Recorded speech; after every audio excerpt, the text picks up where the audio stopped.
یہ آیت جس کو میں نے آج موضوع بحث بنایا ہے کہ وَلَا تَقُولُوا لِمَنْ يُقْتَلُ فِي سَبِيلِ اللَّهِ أَمْوَاتٌ بَلْ أَحْيَاءٌ وَلَكِنْ لَا تَشْعُرُونَ، اور جو لوگ اللہ کی راہ میں مارے جائیں، اللہ کی راہ میں مرتے بھی ہیں کیا؟ کوئی مولوی یہ بتاتا ہے؟ آج جتنے بھی مولوی ہیں ہندوستان بھر میں وہ کیا بتا رہے ہیں؟ اللہ کا راستہ کیا ہے؟ یہ مسجد بنانا، یہ مدرسے بنانا، یہ مرکز چلانا، یہ ساموہک وواہ کرنا، یہ ساموہک ختنہ کرنا، یہ شادی میں پیسے دینا پھکیٹے کو، یہ ہے اللہ کے کام۔ اللہ کے کام بیت المال، عید کے موقع پر سوئیاں کھلانا، شیرخرمت کھلانا، میوہ دینا، کپڑے پہنانا، یہ اللہ کا راستہ ہے۔ تو جو یہ اللہ کا راستہ ہے، اس میں مرے گا کوئی؟ اسے مرنے والا کون سا کام ہے جی؟ اس میں تو آدمی چاہے گا کہ اللہ اس کو اور زندہ رکھے تاکہ میں تو یہ میوہ پہنچاتے رہے ہر عید الفطر کو، اللہ اس کو زندہ رکھے تاکہ کمبل دیتے رہے میرے کو ٹھنڈ میں، اور میں نکما اس سے کمبل لیتا رہوں ہر سال، اور میں نکما اس سے میوہ لیتا رہوں عید کے موقع پر، ٹھیک ہے؟ اسے مرنے والا کام کیا ہے؟ اگر یہ سب کام ہے مسجدوں کی تعمیر، مدرسوں کی، اور یہ اور وہ اور یہ اور وہ اور سارے ہنگامے یہ دین کے کام ہیں، جو بہادر لان میں پروگرام ہوا، جو منسٹری گراؤنڈ میں پروگرام ہوا، اور آج بھی کئی پروگرام ہیں، اگر دوسرے پہلوان آ رہے ہیں بریلیوں کے، یہ سب دین کے کام ہے، اللہ کا راستہ ہے، اسے مرنے والا کام کون سا ہے بھائی؟ مرنے والا کام یہ ہے جب آپ ویوستھا اور سسٹم چینج کرنے نکلتے ہیں، وقت کے فرعون کو امریکہ کو تسلیم نہیں کرتے کہ تیرے پالیسی پروگرام نہیں چلیں گے، اللہ کے چلیں گے جو رسول اللہ کے ذریعے دیا ہے اس نے۔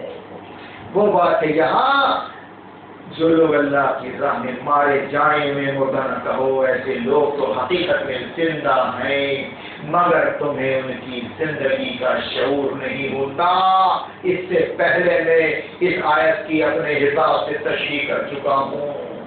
اب سنیے آپ، موت کا لفظ اور اس کا تصور انسان کے ذہن پر ایک ہمت توڑ دینے والا، ہمت شکن اثر ڈالتا ہے۔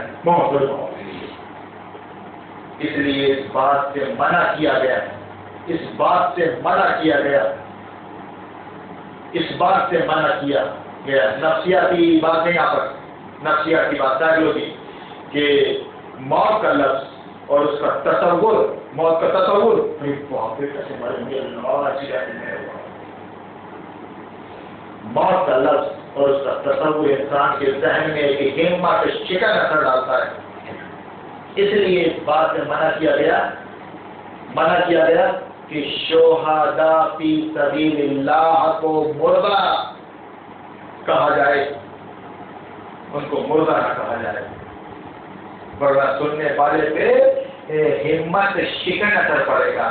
بس تمہارے لیے نہیں جاتا ورنہ انہیں مردہ نہ کہا جائے، کیونکہ اس سے جماعت کے لوگوں میں جذبہ جہاد و قتال اور روح جا فروشی کے سرد یعنی ٹھنڈا پڑ جانے کا اندیشہ ہے۔ اس کے بجائے ہدایت کی گئی کہ اہل ایمان اپنے ذہن میں یہ تصور جمائے رکھے کہ جو شخص خدا کی راہ میں جان دیتا ہے خدا کی راہ میں، شیطان مردود نے اس کی بھی تشریح کر دی۔ اپنے گھر بار کو چھوڑ کے آپ چلے پہ نکل رہے ہو، فارن جا رہے ہو، تو گویا جان لگا رہے ہو۔ جان آپ نے شیطان کو سمجھ کے رکھا ہے، نہایت کوالیفائڈ ہے وہ، تم کو چلانا آتا ہے اسے۔ جان کی تشریح یہ کر دیا، اور مال کی تشریح، مال کی کیا انڈونیشیا جاؤ گے تو کچھ 85,000 روپے تو لگیں گے، وہاں سے آنے کے بعد بیٹی کی شادی کر لینا 4-6 مہینے میں، کوئی دقت نہیں ہے، ابھی کر لو، جان مار کی تشریح ہو گئی، سمجھ لیا؟ مال کیسا اور جان کیسی، یہ رسول اللہ سے معلوم کرنا پڑے گا۔ یہ پاکھنڈی عالموں سے نہیں، مسلک پرستوں سے، فرقہ پرستوں سے یہ بتایا گیا۔ اس کے بجائے ہدایت کی گئی کہ اہل ایمان اپنے ذہن میں ایک تصور جما رکھیں کہ جو شخص خدا کی راہ میں جان دیتا ہے، باطل کے سسٹم کو مٹانے کے لیے نکل جاتا ہے جنگ بدر پر، کہ جو ابھی سسٹم لاگو ہے، یہ ویوستھا جو لاگو ہے انسان کی ہے، خدا کی ویوستھا ہونا، خدا کی مرضی، خدا کا قانون، یہ ہے خدا کی راہ۔ تو خدا کی راہ میں جو شخص جان دینے دیتا ہے وہ حقیقت میں حیات جا بنا پاتا ہے، وہ اللہ کے ہاں ہمیشہ کے لیے ایک بہترین کامیاب زندگی پا لیتا ہے۔ جو شہید کا درجہ اللہ کے نزدیک وہ ایک عام مسلمان کا نہیں ہے، جنتی جینا ہو، جو شہید کا ہوا ہے۔ رہی یہ بات کہ انہیں مردہ نہ کہو یہ زندہ ہے، تو اس سے مراد اولیاء اللہ ہیں قبروں میں جا پوجو، تو یہ تو ایک بےہودہ مذاق ہے یہ۔ ارے بھائی ہمارے عقیدے میں تو آدمی 40 قدم ہٹتا ہے دوڑنے کے بعد قبر میں مردہ زندہ ہو جاتا ہے، قبر میں کوئی مردہ نہیں ہے، یہ تو عقیدہ ہے ہمارا۔ آپ اولیاء اللہ قبر میں زندہ ہے بول رہے ہو، ہم بول رہے ہیں کفار و مشرکین بھی زندہ ہے قبر کے اندر۔ قبر میں کون ہوتا ہے، کون مرتی ہے؟ یہ تو اپنا عقیدہ ہے، اسی عقیدے کو مان کے مسلمان ہوئے ہیں کہ قبر میں گاڑنے کے بعد 40 قدم آپ ہٹیں گے تو منکر نکیر پہنچ جائیں گے اور سوال کریں گے تم اللہ من ربک من نبیک ما دینک۔ بالکل شاعر ہوں گے یہ سوال، اتنا بتاتے پر دنیا میں رب کس کو مانا، یعنی اپنا لارڈ صاحب کس کو سمجھا، جس کے حکم کے آگے کھڑا ہوا رہے، کھڑے رہیں جس کے حکم کے آگے، کون سی واسطی مطلب ہوگا، کون سا لارڈ؟ ہارون کہے ربی اللہ، ڈن کیسی جوڑ کر دنیا میں بول رہا ہوں میں تو اللہ سے امید رکھتا ہوں کہ میرا جواب قبر میں یہ ہوگا ربی اللہ۔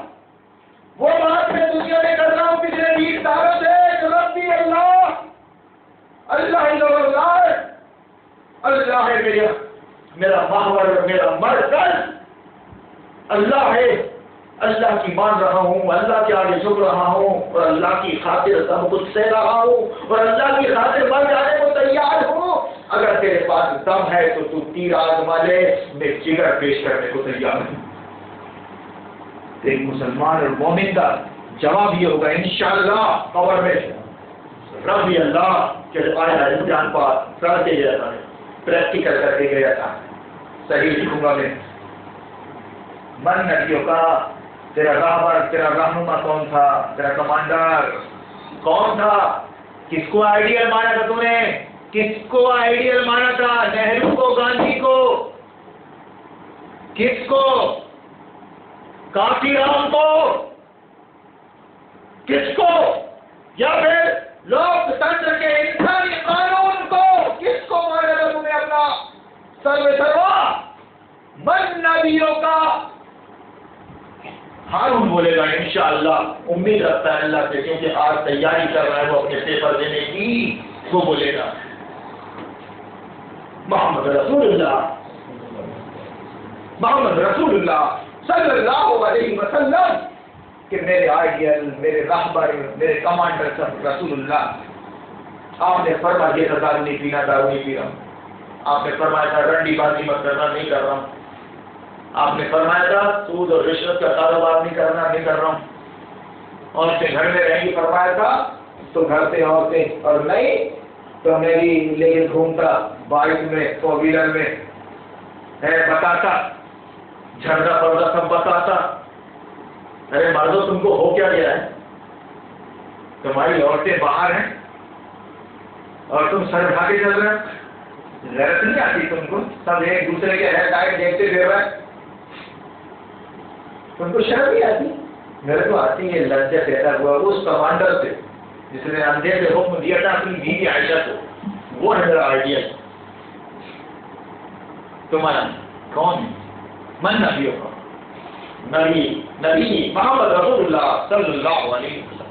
ماں دینوں کا سسٹم کیا تھا تیرا جینے کا؟ سسٹم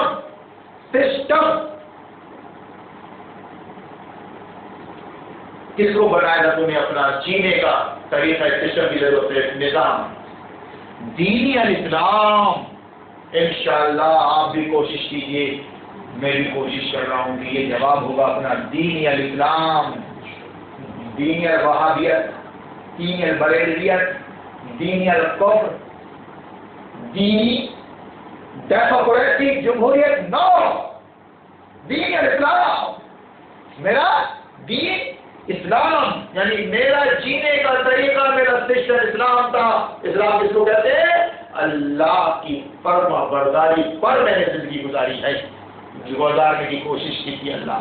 تو پھر فرمایا جائے گا نم ڈلا عروس، سو جاؤ یا سو جاؤ. جس طرح بے خوف دلہن شب زفاف کو سوتی ہے، جس طرح پہ مر رہا کے سوتا ہے، کوئی خطر نہیں. لوگوں نے پہنچایا اس اسٹیج تک، اس کو سو جاؤ، آرام کرو بھائی، ایسا کہا جائے گا. پھر قیامت ہوگی تو وہاں چیکنگ ہوگی، پھر وہاں باریکی سے ذرے ذرے کا حساب ہوگا. وہ ایک حشر، یہ برزخ کا عالم ہے. سو جاؤ. اور اگر آپ نے زندگی اللہ، رسول، آخرت کے مطابق نہیں گزاری ہے، آپ کا لاڈ بنا رہا گاندھی، نہرو، جمہوریت،